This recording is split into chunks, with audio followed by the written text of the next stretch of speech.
still pink in the sunset. You know I never wanna make you upset. How did I become so?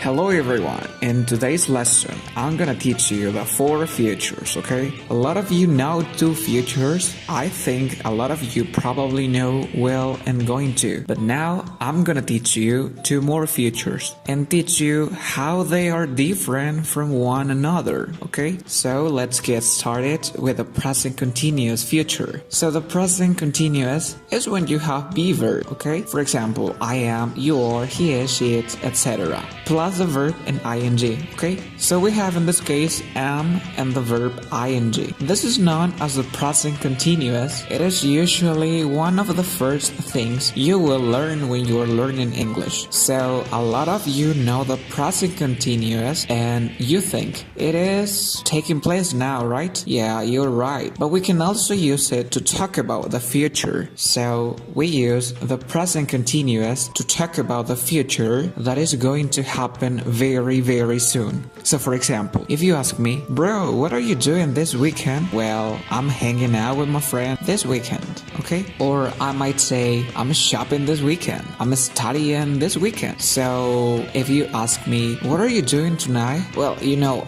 I want to be a good student, so I'm studying tonight. Or what are you doing next week? Well, next week, I'm working next week, okay? So present continuous is very common for when we're talking about the future that is going to happen soon. Not future that's going to happen 2,000 years from now or even 50 years from now. No, that's far future. We're talking about the future that's going to happen in the next couple of days, right? So very soon future. Okay, we can also use the simple present to talk about the future. So the simple present is when you take a verb and you know it's in the basic form, usually you add an S. If it's the third person, for example, okay, I live, you live, he lives, etc. So this is all the simple present. In your classes, you probably learn we use the simple present when we talk about routines, but we can also use the simple present when we are talking about routines in the future, okay? So for example, and by this I mean timetables, okay? We use this when we're talking about a scheduled event, okay? Something that is scheduled to happen in the future. So this usually has to do with when we're talking about transportation, you know, trains, airplanes, right? We can use it when we're talking about TV shows. We can use it when we're talking about restaurants opening and closing, or stores when they open and close, right? So we use this when we're talking about a schedule or a timetable, right? So here are some examples. The last train leaves at 6 p.m. today. So 6 p.m. hasn't happened yet because it's in the future. But because this is a scheduled event, it's a timetable event, we can use the simple present. Here's another example. The restaurant opens at 5 p.m. today. So this hasn't happened yet, you know, right now it is 2 p.m. So this is going to happen in the future. But still, I use the simple present because this is a schedule, okay? Every day the restaurant opens at 5 p.m. Here's a third example. I like watching TV, okay? So my TV show starts at 4 p.m. So again, it's a routine, it's a schedule that takes place in the future,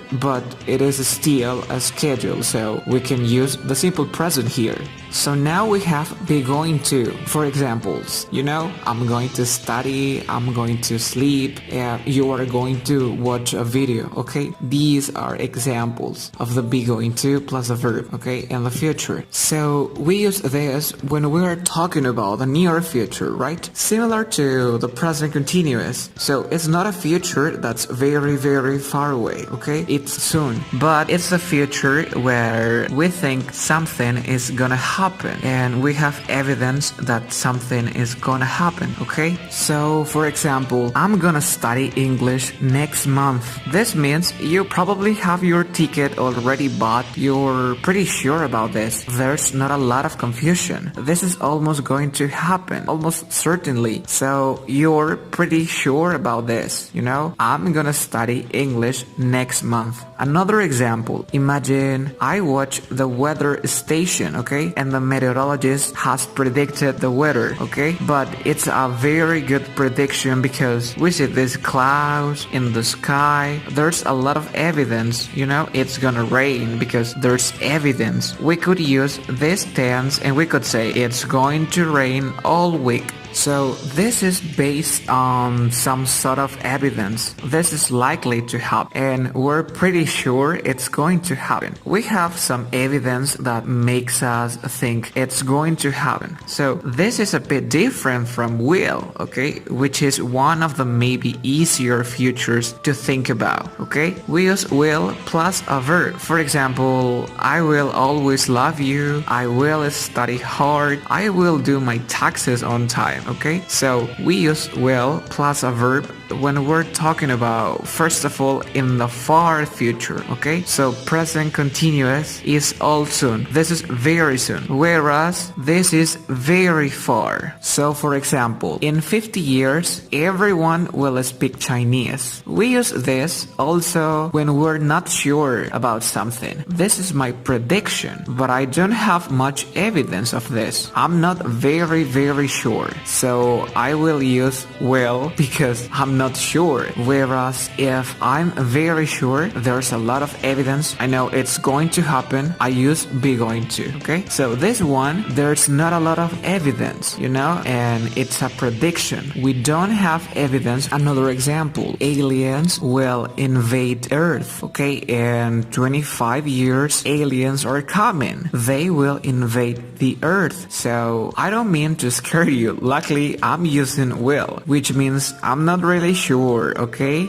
If I said to you, this week aliens are invading the Earth, you'd be very scared, okay? If I said aliens are going to invade the Earth, I know this, I have a secret government document. I'd be using this and you'd be scared too. But with will, it's will, so you don't have to be scared. It might not happen, right? We also use will when we're making promises, okay? So if somebody ever gets down on their knee and says, Laura, will you marry me? So I will marry you. It means I'm promising to marry you, okay? Or maybe I don't really like this person. I might say, I won't marry you. Want is a negative form of will. So I promise not to marry you. In Peruvian culture and many cultures, for New Year's, we always make these resolutions. We think, when it's New Year's, when it's January 1st, we make some sort of promise to ourselves that we're never going to do something again, or we're going to start doing something. We normally use will for this. So for example, maybe you have had too many beers and you're thinking, I don't want to ever drink again. You might make a promise to yourself, I won't drink again.